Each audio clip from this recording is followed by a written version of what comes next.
الحمد لله رب العالمين وبه نستعين وأشهد أن لا إله إلا الله وحده لا شريك له وأشهد أن محمدا عبده ورسوله صلى الله عليه وعلى آله وصحبه وسلم تسليما كثيرا. أما بعد، قال شيخ الإسلام محمد بن عبد الوهاب رحمه الله في كتاب التوحيد الذي هو حق الله على العبيد: باب ما جاء في الاستسقاء بالأنواع، وقول الله تعالى: وتجعلون رزقكم أنكم تكذبون. وعن أبي مالك الأشعري رضي الله عنه أن رسول الله صلى الله عليه وسلم قال: أربعة في أمتي من أمر الجاهلية لا يتركونهن: الفخر بالأحساب، والطعن في الأنساب، والاستسقاء بالنجوم، والنياحة على الميت. وقال: النائحة إذا لم تتب قبل موتها تقام يوم القيامة وعليها سربال من قطران ودرع من جرب. رواه الإمام مسلم في صحيحه. ولهما عن زيد بن خالد قال: صلى لنا رسول الله صلى الله عليه وسلم صلاة الصبح بالحديبية على إثر سماء كانت من الليل، فلما انصرف أقبل على الناس فقال: أتدرون ماذا قال ربكم؟ قالوا: الله ورسوله أعلم. قال: أصبح من عبادي مؤمن بي وكافر، فأما من قال مطرنا بفضل الله ورحمته فذلك مؤمن بي وكافر بالكوكب، وأما من قال مطرنا بنوء كذا وكذا فذلك كافر بي مؤمن بالكواكب. ولهما من حديث ابن عباس بمعناه، وفيه قال بعضهم: لقد صدق نوء كذا وكذا، فأنزل الله هذه الآية: فلا أقسم بمواقع النجوم إلى قوله تكذبون.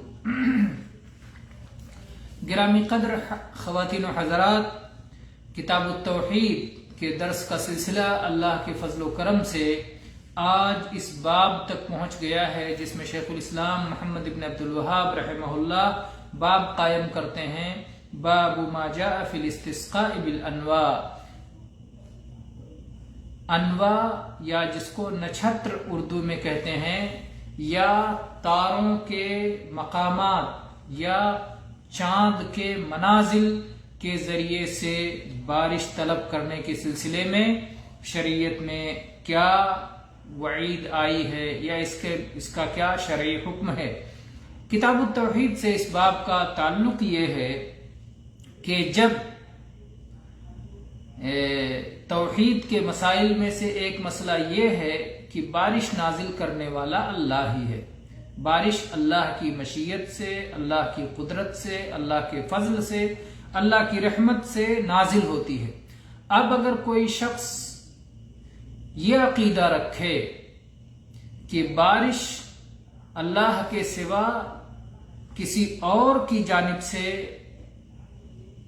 اس کے نزول میں، بارش کے نزول میں کسی اور کا اثر ہے، کسی اور کی تاثیر ہے، کسی تارے کے نکلنے کی وجہ سے بارش نازل ہوتی ہے، کسی تارے کے ڈوبنے کی وجہ سے بارش نازل ہوتی ہے، نفع نقصان کا جو عقیدہ اللہ تعالیٰ سے رکھنا چاہیے وہ عقیدہ اگر کسی اور کے تعلق سے رکھتا ہے تو یہ کبھی شرک اکبر ہو سکتا ہے، کبھی شرک اصغر ہو سکتا ہے مختلف حالات کے اعتبار سے. اگر وہ یہ سمجھتا ہے کہ ان کی تاثیر تو نہیں ہے، ان تاروں کی تاثیر تو نہیں ہے اس بارش کے نزول میں، لیکن بارش برسنے کے بعد اس کی نسبت ان تاروں کی طرف کر دیتے ہیں، بجائے اس کے کہ اللہ کا فضل ہوا، اللہ کا انعام ہوا، اللہ کا کرم ہوا، اللہ کی رحمت ہوئی، تو اس کی نسبت بھی اللہ ہی کی طرف کی جانی چاہیے. تو اللہ کی طرف نسبت کرنے کے بجائے نعمتوں کی نسبت غیر اللہ کی طرف کر دی جائے تو یہ شرک اصغر ہے. اس لحاظ سے کتاب التوحید میں اس باب کی ضرورت تھی. تو فرمایا کہ بارش کی طلبی کے لیے ان منازل کا جو چاند کے 28 منازل اور مقامات متعین کیے گئے ہیں، اور چاند ایک مقام سے دوسرے مقام تک پہنچتا ہے، اس درمیان ایک تارا نکلتا ہے اور ایک تارا ڈوبتا ہے۔ اس طرح سے 28 تاروں میں اسے تقسیم کیا ہے، اور اس بنیاد پر بہت سارے جو ہے افسانے گڑھنے والوں نے افسانے گڑھے ہیں۔ بہرحال کہنا یہ ہے کہ یہ جو عقیدہ ہے کہ یہ تارا جب یہاں پہنچے گا، یہ تارا طلوع ہوگا اور یہ تارا ڈوبے گا تو ایسا ہوگا، یہ جو جاہلی امور تھے جس کی کوئی دلیل اللہ نے نازل نہیں فرمائی ہے، اس کے تعلق سے شیخ نے باب قائم کیا، اور اس کے بعد میں قرآن مجید کی یہ آیت پیش کی کہ اللہ تعالیٰ فرماتا ہے وَتَجْعَلُونَ رِزْقَكُمْ أَنَّكُمْ تُكَذِّبُونَ، اور تم اپنا رزق یہ بناتے ہو کہ تم جھٹلاتے ہو، یعنی جھٹلانے ہی کو اپنا حصہ تم نے بنا لیا ہے۔ اللہ تعالیٰ کی طرف سے بارش نازل ہوتی ہے، اللہ کی طرف سے رزق کے اسباب میں سے ایک اہم رزق کے اسباب میں سے ایک اہم سبب ہے بارش۔ جب آسمان سے بارش اترتی ہے تو ہریالی چھا جاتی ہے، پودے اگتے ہیں، سبزہ ہوتا ہے جو جانوروں کے رزق کا سامان ہوتا ہے، پھر اس کے بعد میں پھل پھول لگتے ہیں اور دانے پیدا ہوتے ہیں، غلجات پیدا ہوتے ہیں، ان کے ذریعے سے انسانوں کی غذا اور ان کی خوراک کا انتظام ہوتا ہے۔ تو جانوروں اور انسانوں اور مخلوقات کی غذا کا انتظام کرنے کے لیے اللہ تعالیٰ نے بارش کو ایک بہت بڑا ذریعہ بنایا ہے۔ تو جب یہ بارش نازل ہو تو انسان کا رزق اترا ہے، اس کا شکرانہ ہونا چاہیے کہ اس کا اللہ تعالیٰ کی طرف اسے منسوب کرے اور اللہ کا شکر ادا کرے، اور اس کے فضل و کرم پر اس کی تسبیح اور حمد کے نغمے گائے۔ لیکن اس کے برخلاف لوگوں نے اسے ادھر اور ادھر منسوب کر دیا، اس تارے اور اس تارے کی طرف منسوب کر دیا، اور شکر کے بجائے ناشکری اور کفر کے شکار ہو گئے۔ تو اللہ تعالیٰ نے کہا وَتَجْعَلُونَ رِزْقَكُمْ أَنَّكُمْ تُكَذِّبُونَ، تم نے اپنا حصہ، تم نے اپنا رزق جھٹلانے ہی کو بنا لیا ہے۔ تو اللہ تعالیٰ نے گویا اس آیت کے ذریعے سے کفار مکہ کی اس عیب کو بیان کیا ہے کہ جس میں وہ بارش کے نزول کو تاروں کی طرف منسوب کر دیا کرتے تھے، جبکہ یہ محض جھوٹ تھا، اس میں کسی قسم کی سچائی نہیں، بارش کے نازل ہونے میں کسی مخلوق کا کوئی دخل نہیں، یہ فقط اللہ کی تقدیر سے اور اللہ کے فضل سے اور اللہ کی رحمت سے نازل ہوتی ہے۔ تو گویا اس سے معلوم ہوا کہ اگر بارش کی نسبت کوئی شخص کسی موسم کی طرف، کسی تارے کی طرف، کسی نچھتر کی طرف، کسی تارے کے نکلنے یا ڈوبنے کی طرف کرتا ہے تو یہ جاہلی طریقہ ہے، اور اسے ہماری شریعت نے باطل قرار دیا ہے، اور یہ محض جھوٹ ہے۔ بارش پورا کا پورا اللہ کی نعمت ہے جس پر اللہ کا شکر ادا کیا جانا چاہیے، اور یہ اللہ کا فضل و کرم ہے۔ اور اگلی حدیث اس کے بعد، اس آیت کے بعد اگلی حدیث شیخ الاسلام نے ذکر کی، ابو مالک اشعری رضی اللہ عنہ بیان کرتے ہیں کہ رسول اللہ صلی اللہ علیہ وسلم نے فرمایا کہ میری امت میں 4 چیزیں جاہلیت کی ہیں۔ نبی کریم صلی اللہ علیہ وسلم کی آمد سے پہلے کا زمانہ جاہلیت کا زمانہ کہلاتا ہے، اس لیے کہ اس میں ان کی جاہلیت بڑھی ہوئی تھی اور علم نبوت کچھ بھی باقی نہیں رہ گیا تھا۔ وہ پوری طرح سے نبوت کی جو وراثت تھی، جو علم نبی چھوڑ کے جاتے تھے، وہ کچھ بھی محفوظ نہیں تھا، تو پوری طرح سے جہالت چھائی ہوئی تھی، رسولوں کی خلاف ورزی اور ان کی تعلیمات سے دوری عام تھی، اس لیے اس زمانے کو جاہلیت کا زمانہ کہا جاتا ہے۔ تو جاہلیت کی چیزوں میں سے 4 چیزیں ایسی ہیں جو میری امت نہیں چھوڑے گی۔ اللہ کے نبی صلی اللہ علیہ وسلم نے فرمایا، یعنی اس امت کے کچھ لوگ ایسا کریں گے، یا تو اس کا حکم جانتے ہوئے، یہ جان بوجھ کے کریں گے، اگرچہ وہ جانیں گے کہ یہ جاہلیت کا کام ہے، ایسا کرنا ناجائز ہے، تب بھی کریں گے، اور کچھ لوگ نادانی میں اور جہالت میں ایسا کریں گے۔ تو دونوں طرح کے، اس کی حرمت کا علم رکھتے ہوئے بھی اور یا اس کی حرمت کا علم کے بغیر کریں گے۔ بہرحال یہ اس امت میں موجود رہے گی، یہ چیزیں اس امت میں موجود رہیں گی۔ اس سے معلوم یہ ہوتا ہے کہ امت میں نبی کریم صلی اللہ علیہ وسلم نے اس کے باوجود اپنی امت کہا، گویا امت میں جاہلیت کی بعض چیزیں موجود رہنے کے باوجود وہ آپ کی امت ہی میں سے ہیں، اور وہ کافر نہیں ہو جاتے، بلکہ یہ کفر اصغر ہے جس کو معصیت اور گناہ سے تعبیر کیا جاتا ہے۔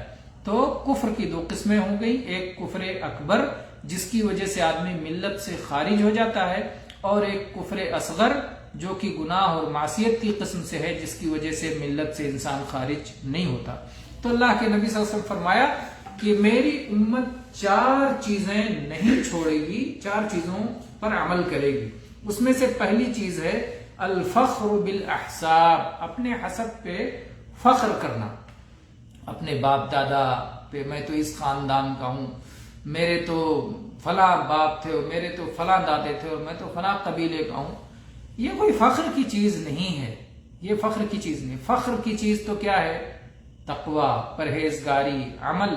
اللہ تعالیٰ نے فرمایا ان اکرمکم عند اللہ اتقاکم، تم میں اللہ کے یہاں معزز وہ ہے جو اللہ سے ڈرنے والا اور اللہ کے عذاب سے بچنے کا انتظام کرنے والا ہے، وہ قابل فخر ہے۔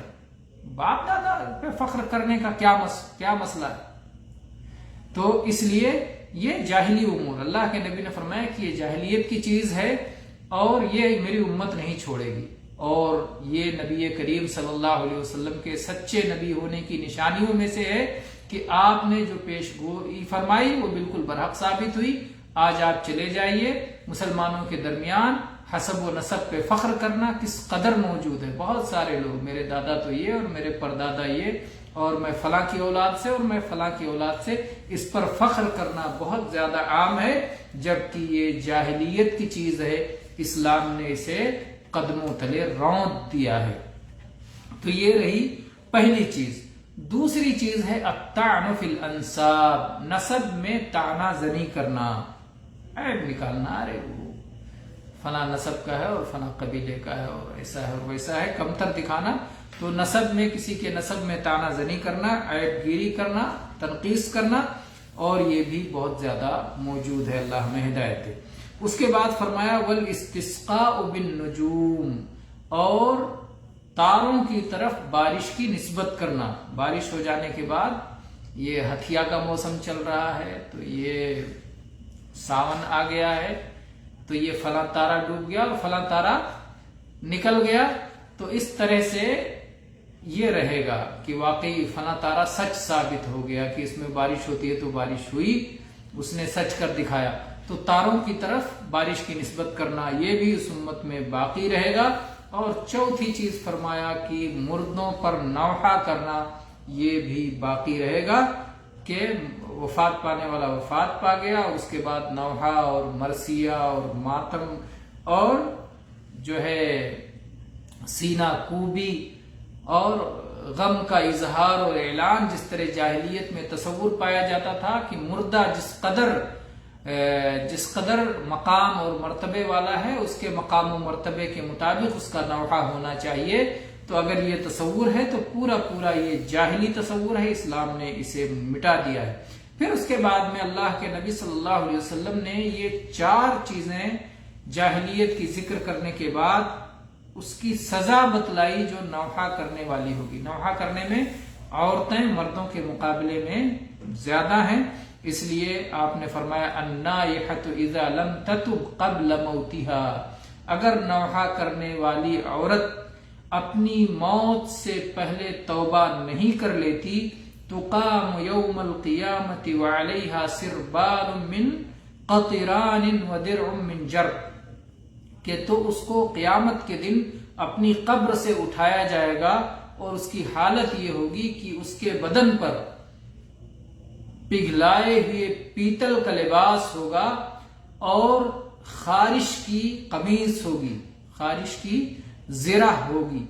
تو گویا سخت عذاب اسے دیا جائے گا اس کے نوحہ کی بنیاد پر۔ تو نوحہ کوئی چھوٹا موٹا گناہ نہیں ہے، گناہ کبیرہ ہے، اور اس گناہ کبیرہ پر یہ سزا سے متعلق نبی کریم صلی اللہ علیہ وسلم علی الاعلان بتا کے جا چکے ہیں۔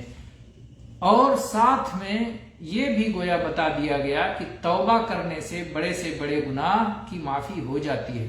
اذا لم تتب قبل موتها، اگر اپنے مرنے سے پہلے توبہ نہیں کر لیتی ہے تو اس سزا کی حقدار ہوگی۔ لیکن اگر اپنے مرنے سے پہلے اس نے توبہ کر لیا تو وہ اس کی سزا معاف ہو جائے گی، اسے سزا نہیں دی جائے گی۔ تو اس سے جو ہے توبہ کی اہمیت معلوم ہوتی ہے، کوئی بھی گناہ ہو توبہ کرنے سے اللہ تعالیٰ اسے معاف کر دیتا ہے۔ تو اس حدیث میں بہت سارے مسائل اس حدیث سے معلوم ہوتے ہیں۔ ایک تو یہ کہ بارش کی نسبت تاروں کی طرف کرنا حرام ہے اور یہ جاہلی معاملہ ہے۔ اسی طرح سے یہ بھی معلوم ہوا کہ یہ جاہلی معاملہ تو ہے لیکن مسلمانوں میں یہ باقی رہے گا اور سارے لوگ اسے چھوڑیں گے نہیں۔ اسی طرح سے یہ بھی بات معلوم ہوئی کہ جو جاہلی معاملات ہوں، جو جاہلیت کی چیزیں ہوں، اسلام ان کی مذمت کرتا ہے۔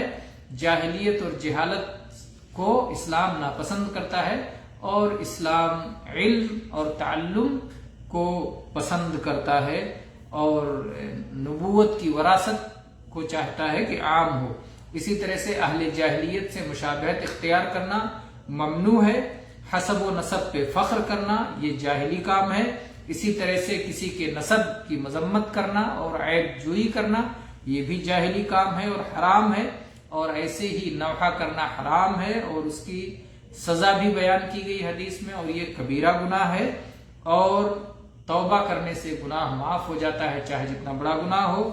اور یہ بات بھی معلوم ہوئی کہ کبھی کبھی کسی مسلمان میں جاہلیت کی کوئی خصلت رہتی ہے لیکن اس کی وجہ سے وہ کافر نہیں ہوتا۔ تو یہ چند باتیں تھیں جو اس حدیث سے معلوم ہوئی، اور یہ حدیث بھی پڑھ کر کے اس باب کو مکمل کر لیتے ہیں کہ صحیحین کی حدیث ہے۔ زید بن خالد رضی اللہ عنہ کہتے ہیں کہ رسول اللہ صلی اللہ علیہ وسلم نے ایک دن صلاۃ فجر حدیبیہ کے مقام پہ ہمیں پڑھائی۔ رات میں بارش ہوئی تھی۔ جب آپ نے سلام پھیرا تو آپ نے لوگوں کی طرف متوجہ ہو کے فرمایا، تم جانتے ہو کہ تمہارے رب نے کیا کہا؟ لوگوں نے کہا، اللہ اور اس کے رسول بہتر جانتے ہیں۔ ادب کا یہ انداز ہے اور شرعی معاملات میں یہ جواب دیا جائے گا کہ اللہ اور اس کے رسول بہتر جانتے ہیں، کیونکہ اللہ کے بتانے سے شرعی باتیں اللہ کے رسول بھی جانتے ہیں۔ لیکن اگر خالص غیب کا معاملہ ہو تو کہا جائے گا اللہ عالم، کیونکہ غیب اللہ ہی جانتا ہے، اللہ کے رسول صلی اللہ علیہ وسلم غیب نہیں جانتے۔ پھر آپ نے فرمایا کہ اللہ تعالیٰ نے کہا، اصبح من عبادی مؤمن بی وکافر، آج کی صبح میرے کچھ بندے صاحب ایمان رہے اور کچھ بندے کافر ہو گئے۔ جس نے کہا مطرنا بفضل اللہ ورحمتہ، کہ ہمیں بارش ملی ہے اللہ کے فضل اور اللہ کی رحمت سے، اللہ کے فضل اور اللہ کی رحمت سے بارش ہوئی ہے، تو ایسا شخص اللہ پر ایمان رکھنے والا ہے اور کافروں اور تاروں کا انکار کرنے والا ہے۔ اور جو شخص کہے کہ فلاں فلاں تارے اور فلاں موسم کی وجہ سے بارش ہوئی ہے تو وہ شخص تاروں پر ایمان رکھنے والا اور اللہ کا ناشکرا ہے۔ تو اسی طرح سے عبداللہ ابن عباس رضی اللہ عنہ سے بھی اس معنی کی حدیث آئی ہے، اور اس میں ذکر کیا گیا ہے کہ بعض لوگوں نے کہا کہ فلاں فلاں تارے کی بات سچ نکلی، تو اللہ تعالیٰ نے یہ آیت نازل کی، فلا اقسم بمواقع النجوم، تاروں کے نکلنے اور ڈوبنے کی جگہوں کی قسم ہے۔ اور اللہ تعالیٰ جس کی چاہے قسم کھائے، لیکن بندوں کے لیے ضروری ہے کہ وہ صرف اللہ ہی کی قسم کھا سکتے ہیں، اللہ کے سوا کسی مخلوق کی قسم کھانا بندوں کے لیے حرام ہے۔ اس حدیث سے بھی بہت ساری مفید باتیں معلوم ہوئی۔ پہلی بات یہ معلوم ہوئی کہ تاروں کی طرف بارش نازل ہونے کی نسبت کرنا حرام ہے، شریعت میں اسے کفر کا نام دیا گیا ہے۔ اسی طرح سے ایک بات یہ معلوم ہوئی کہ اگر لوگوں کے عقیدہ میں خلل انداز ہونے والی کوئی بات ہو، ایسی بات جس پر لوگوں کے عقیدے میں خلل پڑ رہا ہو، تو اس کی تنبیہ کرنی چاہیے اور لوگوں کو اس کی تعلیم دینا چاہیے کہ فلاں بات جو لوگ کہہ رہے ہیں یا فلاں بات جو لوگوں کے ذریعے کہی جاتی ہے اس سے عقیدے میں فرق پڑتا ہے، اس سے عقیدے میں خرابی آتی ہے، اسے بیان کرنا چاہیے۔ اسی طرح سے یہ معلوم ہوا کہ نعمت کا شکر کرنا فرض ہے اور کسی بھی نعمت کو غیر اللہ کی طرف منسوب کرنا جائز نہیں ہے۔ اور اسی طرح سے یہ بات معلوم ہوئی کہ سوال و جواب کے انداز میں تعلیم دینا یہ بہت اہم ہے، یہ دل میں بات بیٹھ جاتی ہے۔ جب آدمی سوال کر کے پھر کوئی اس کا جواب بتاتا ہے تو دل میں وہ بات بیٹھ جاتی ہے۔ اور اسی طرح سے یہ بات بھی معلوم ہوئی کہ جب کسی آدمی سے کوئی سوال کیا جائے اور جواب نہ معلوم ہو تو اسے اللہ کے سپرد کر دے کہ اللہ ہی بہتر جانتا ہے۔ اور اسی طرح سے اللہ تعالی کی صفت ہے فضل اور رحمت، مطرنا بفضل اللہ ورحمتہ، تو فضل و رحمت اللہ کی صفات میں سے ہے۔ اور اسی طرح سے اللہ کے نبی صلی اللہ علیہ وسلم نے یہ کہا کہ بعض لوگ کافر ہو گئے اور بعض لوگ مومن ہو گئے، یہاں کفر سے مراد کفر اصغر ہے جس سے آدمی ملت سے خارج نہیں ہوتا۔ اگر جو ہے یہ کفر اکبر مراد ہوتا تو اللہ کے نبی صلی اللہ علیہ وسلم ضرور کہتے کہ ایسے لوگ اپنے ایمان کی تجدید کریں، دوبارہ لا الہ الا اللہ پڑھ کر کے ایمان لائیں، کیونکہ ان کا اسلام ختم ہو گیا ہے، اسلام ٹوٹ گیا ہے۔ لیکن اس سے معلوم ہوتا ہے کہ یہ کفر اکبر نہیں بلکہ کفر اصغر ہے، جس کی وجہ سے وہ ملت سے خارج نہیں ہوئے۔ واللہ تعالی عالم، وصلی اللہ علی نبینا وسلم، والحمد للہ رب العالمین۔